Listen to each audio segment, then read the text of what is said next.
আজকে যে মাছটা আমার রান্না করছে এটা বাবার খুব প্রিয়, মানে মাঝে মাঝে বাবা করতে বলে। তা কিভাবে করছো মা দেখাও। যার 6 পিস, আমাদের 6 পিস মাছ আছে। হ্যাঁ, কাঁচা মাছটাকে এবার সব মাখিয়ে নেবো, মশলা মাখিয়ে নেবে। হ্যাঁ। মানে কাঁচা মাছের মশলা মাখানো দিয়ে কাঁচা মাছ রান্না করবে, আর মাছটা সেক্ষেত্রে ভাজবে না। না, বেশ, এবার কি কি দিচ্ছ দাও। প্রথমে দেওয়া হচ্ছে এখানে স্বাদ অনুসারে নুন, দেওয়া হচ্ছে একটু হলুদ। এবার মাছে প্রথমে একটু নুন হলুদটা মাখিয়ে নেওয়া হচ্ছে। নুনের পরিমাণটা একটু বেশি তো মা, মানে হ্যাঁ, গ্রেভির জন্য যতটা নুন লাগে ততটাই নুন দিয়েছো। হ্যাঁ। এখানে দিচ্ছি 1/2 চামচ রসুন বাটা আর 1 চামচ পেঁয়াজ বাটা। এবার দিচ্ছি 1/2 চামচ আদা বাটা। এবার দিচ্ছি জিরে গুঁড়ো, লঙ্কা গুঁড়ো, হলুদ গুঁড়ো। এবার দেব ফেটানো টক দই, 1 চামচ মতো টক দই। দেওয়া হচ্ছে এবার 1 চামচ মতন গরম মশলা গুঁড়ো। এটা বলো, এটা তোমরা থেতেও দিতে পারো, আমি গুঁড়ো দিই, তাহলে সব মাছের গায়ে লাগে বলে থেতো গুঁড়ো দিই। তোমরা থেতেও দিতে পারো। সেটা বড্ড মুখে লাগে।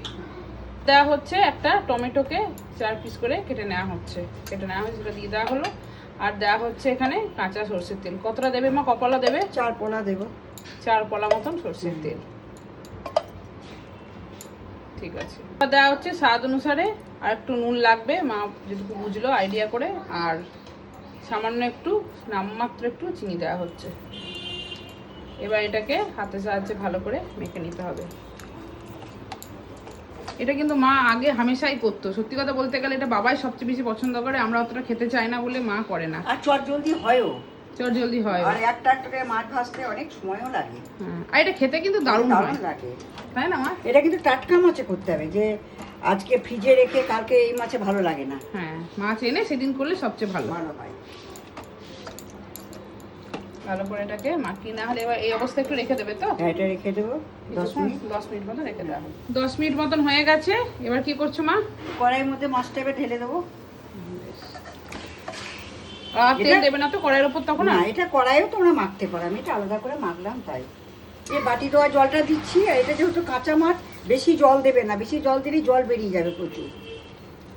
এইটুকু জলে হয়ে যাবে তো? হ্যাঁ, হয়ে যাবে, জল বেরোবে। এইভাবে মা তুমি আর মাছও রান্না করো? আর মাছ, হ্যাঁ, দারুণ লাগে খেতে।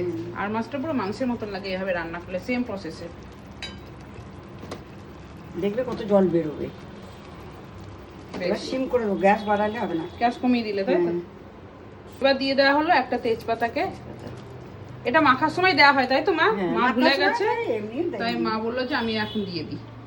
বেশ, এই চাপা ঢাকা দিলাম, গ্যাসটাকে সিম করে রেখে দিতে হবে। 5 মিনিট পর এবার একবার উল্টে নেব মাছগুলো। দেখছো জল বেরিয়েছে কেমন? হ্যাঁ তাই তো দেখছি, এতটা ঝোল তো তোমার ছিল না। কাঁচা মাছে জল বেরোয়। এখনই কি সুন্দর গন্ধ উঠছে, ফুটছে, এটা দারুণ গন্ধ উঠছে। সাবধানে নাড়তে হবে, কাঁচা তো। সব মাছগুলো এখানে উল্টে নেওয়া হয়েছে, এবার আবারও ঢাকা চাপা দিয়ে দেওয়া হলো। এখানে মায়ের মাছটা মোটামুটি রান্না হয়ে গেছে। মাছটা সেদ্ধ হয়ে যাবে মা? হ্যাঁ হ্যাঁ, গ্রেভির পরিমাণটা একদম ঠিকঠাক হয়েছে। এটা খেতে দারুণ হয়, তোমরা বানাবে, আর এই গরমের দিনে তাড়াতাড়ি হয়। এবার নামানোর আগে অল্প একটু গরম মশলা দিচ্ছে সামান্য করে, ভালো লাগবে। হ্যাঁ, আর দেবে কি ঘি? ঘি নামানোর আগে একটু। এটা করে দেখবে, এটা পুরো মাটনের মতো খেতে লাগে।